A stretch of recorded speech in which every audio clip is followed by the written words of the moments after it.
choice of roti. This is very important. ایک بڑا ہی important topic ہے. بہت سے لوگ بری ڈائٹ ٹھیک ہوتی ہے, روٹی کا آپ کا آٹا کون سا استعمال ہوتا ہے, کس کو پتہ ہے کہ اس کا پراپر پیور بغیر چھنا آٹا ہے, چکی والا آٹا, لال آٹا. 2-4 لوگ تو کھڑے, بس اس کا مطلب یہاں پہ جتنی بھی مطلب 80% جو لوگ یہاں بیٹھے ہوئے ہیں ان کو پتہ ہی نہیں ان کے آٹے کے اندر آ کیا رہا ہے. آٹے کا بھی آئی یوز ٹو تھنک, کیونکہ نا جب ہم جتنی بھی ہمارے بکس ہوتی ہیں نا میڈیکل سائنس کی جتنی بھی کتابیں ہیں نا کسی بھی اسپیشلٹی کی, اینڈوکرانالوجی لے لو, لیور لے لو, فلانا ساری انگریزوں کی لکھی ہیں. پاکستان میں نہیں اتنی کتابیں اس طرح کی بنتی ہیں, ریسرچز ہوتی ہیں, اتنی پراپر ریسرچز نہیں ہوتی. تو ان کا جو لائف اسٹائل, ان کی جو چیزیں ہیں نا وہ ہم سے بہت مختلف ہیں. تو انہوں نے نارملی آٹے واٹے یہ چیزیں ڈسکس نہیں کی ہوتی اتنی. تو جب میں فیلڈ میں آئی تو یہ ایک ایسی چیز تھی کہ جو مجھے بھی پہلے ریئلائز نہیں ہوا کہ دس از دا مسٹیک جو بہت common is happening in every other house hold. کیونکہ انہوں نے کتابوں میں آٹا ڈسکس نہیں کیا ہوتا, ہمارا دماغ وہاں تک جاتا نہیں انلیس ہم پراپر پیشنٹ دیکھیں. ایک دفعہ I went to grocery shopping, اور ویسٹ میں نا یہ بہت زبردست پریکٹس ہے کہ جو فوڈ لیبل پہ لکھتی ہے نا وہ جھوٹ نہیں ہو سکتا. ہمارے یہاں فوڈ لیبل کے علاوہ 50 چیزیں نکل آتی ہیں, ہمارے یہاں بہت مسئلہ ہے اس چیز کا. تو میں کسی گئی اور وہاں 50 کوئی بوریاں پڑی ہوئی تھی, میں نے دیکھا بڑا, میں اپنے سے پڑھ کے نا ڈائٹیشین بن کے پڑھ کے میں فوڈ لیبل پڑھ کے آٹا خرید رہی ہوں. اچھا پھر اس پہ لکھا ہوا 100% چکی آٹا, تھوڑا پیچھے پڑا لگا کہ ہاں کوئی سینسیبل بنا ہوا ہے نا. اچھا when I brought it home, وہ پراپر آپ کا ریفائنڈ آٹا تھا, اس کا چوکر کا نام و نشان نہیں تھا.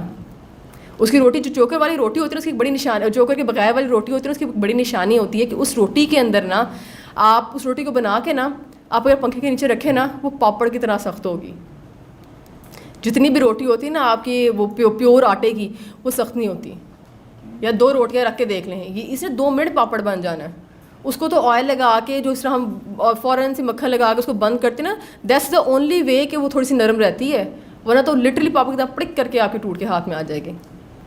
یہ ہمارے یہاں شوگر ہونے کی سب سے بڑی وجہ ہے. وہ روٹی پیٹ نہیں بھرتی, وہ آپ 2 سے کم کھا نہیں سکتے, ٹھیک ہے, میدا آپ پکڑ لیتی ہے. یہ ہم سارے کہیں نہ کہیں ہم سب کی فیملیز میں نا بہت سے لوگ آپ کیسے ہوں گے آپ کو پتہ ہی نہیں ہوگا کہ آپ کی فیملی میں شوگر کا ایشو ہے. Sugar is very common, very common. جتنا کرونا جتنے پھیلا ہے نا تو اتنی شوگر ہی پھیلی ہوئی ہمیں پتہ نہیں ہے. کیونکہ ایوری ادر پیشنٹ, یہ ابھی ریسنٹلی نا میری ریسرچ چل رہی تھی تو اس کے سلسلے میں نا میں نے نا ہر ہائپر ٹینسو پیشنٹ کو نا, بلکہ ہائپر ٹینسو بھی نہیں, جو چیک کروانے آ رہے ہیں او پی ڈی, تو باہر ان کا پہلے ویٹ ہو رہا ہوتا ہے اور بلڈ پریشر وغیرہ چیک کرتے ہیں وائٹلز میں. تو میں نے کہنا شروع کر دیا ریسنٹلی کہ نا بلڈ پریشر لازم چیک کریں. تو بھی لاسٹ کل پیشنٹ تھا, یس کل یا پرسوں کی بات ہے, ایک بچہ تھا 19 ایئر اولڈ اور اس کا بلڈ پریشر 140. میں نے اس کو 3 دفعہ کرا, میں کہا بیٹے پریشان ہو, کوئی اسٹریس لیا ہاسپٹل آنے کا؟ کہتا نہیں بالکل چل ہوں اور بالکل ہی واز فائن, اس کی پلس ٹھیک آ رہی ہے, ہر چیز ٹھیک ہے. اس کا بلڈ پریشر 140 تھا, اس کو پتہ ہی نہیں کہ اس کو اس کا بلڈ پریشر کا پرابلم ہے, وہ ہائپر ٹینسو ہے. اور ہائپر ٹینسو 2 منٹ میں ڈائبیٹک نکلتے ہیں.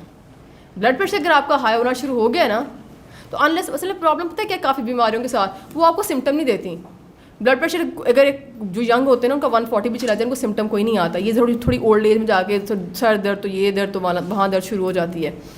اگر میں تو کہتی ہوں کہ کاش شوگر جب شروع ہوتی کوئی پھوڑا نکل آتا باڈی پہ, پتہ تو چلتا شوگر ہو گئی ہے, ہمیں نہیں پتہ چلتا. ہم جب تک کوئی چیز سمٹم نہ دے ہم اس کو سیریس مانتے ہی نہیں ہیں. سمٹم دینی شروع کرتی تو ہمیں پتہ چلتا کہ اچھا وہ یہ یہاں دانہ نکل آیا, اوکے ناؤ اٹس یہ شوگر ہے, یہ ہائپر ٹینشن کا دانہ ہے. تو جب تک کوئی ہاتھ سے بالکل بات نکل نہ جائے, کوئی طبیعت خراب نہ ہو جائے, ہمیں بالکل پرواہ نہیں ہوتی. اور تبھی پرواہ کرنی شروع کرنے کے بارے میں سوچتے ہیں ہم جب رپورٹ پہ آتا ہے او یہ تو پری ڈائبیٹک ہے. ایون پری ڈائبیٹکس میں بھی ہم ایک دفعہ کہتے ہیں شوگر تو نہیں نا ہوئی ہلے, بارڈر لائن پہ ہی ہے نا, بس ٹھیک ہے چلاؤ. لو آم کھانا بند کرتے, گرمیاں تو ہوتی ہیں آم کے لیے, پیدا ہی گرمیوں میں آم کھانے کے لیے ہوئے ہم سارے تو پاکستانی, ہم کھاتے ہیں بڑے شوق سے. ایون ویسٹ میں جتنے ہمارے لوگ رہتے ہیں, جو بہن بھائی رہتے ہیں ویسٹ میں, وہ بھی کہتے ہیں کہ ہم بڑے دور دور سے جا کے آم لینے جاتے ہیں. ان کے تو وہاں آم بہت ہی شارٹ پیریڈ کے لیے اتنا مہنگا آتا ہے, کہتے ہیں اتنا وہ پاؤنڈس کا آم آتا ہے اور ایک ہی آم کے ٹکڑے کر کے نا پھر آدھی فیملی کھا گیا, چسکا لگ رہتا ہے, اچھا پاکستان کی فیل آ رہی ہے کچھ. تو یہ وہ کچھ چیزیں ہیں جو آپ کو بہتر کرنے کی ضرورت ہے. تیل چھوڑنا, شوگر چھوڑنا. ہر چیز کو فرائی کیوں کر رہے ہیں آپ, کیوں ہر چیز کو جب تک فرائی نہ کر لیا. چکن کو اچھی خاصی پروٹین ہے بھائی چکن کے اندر, اس کو جب تک میدے کے اندر کوٹنگ کر کے اس کو ایک دفعہ نا ڈوبا نہ دے دیا آئل کے اندر, تب تک چین نہیں آتا. وہ کرسپی نہیں نا بنتی, وہ کرسپ زنگر کی چاہیے نا, وہ پرابلمیٹک ہے, وہ مسئلہ کرے گی. وہ آج نہیں کچھ کہے گی, 40 ایئرس کے بعد پکڑ لے گی.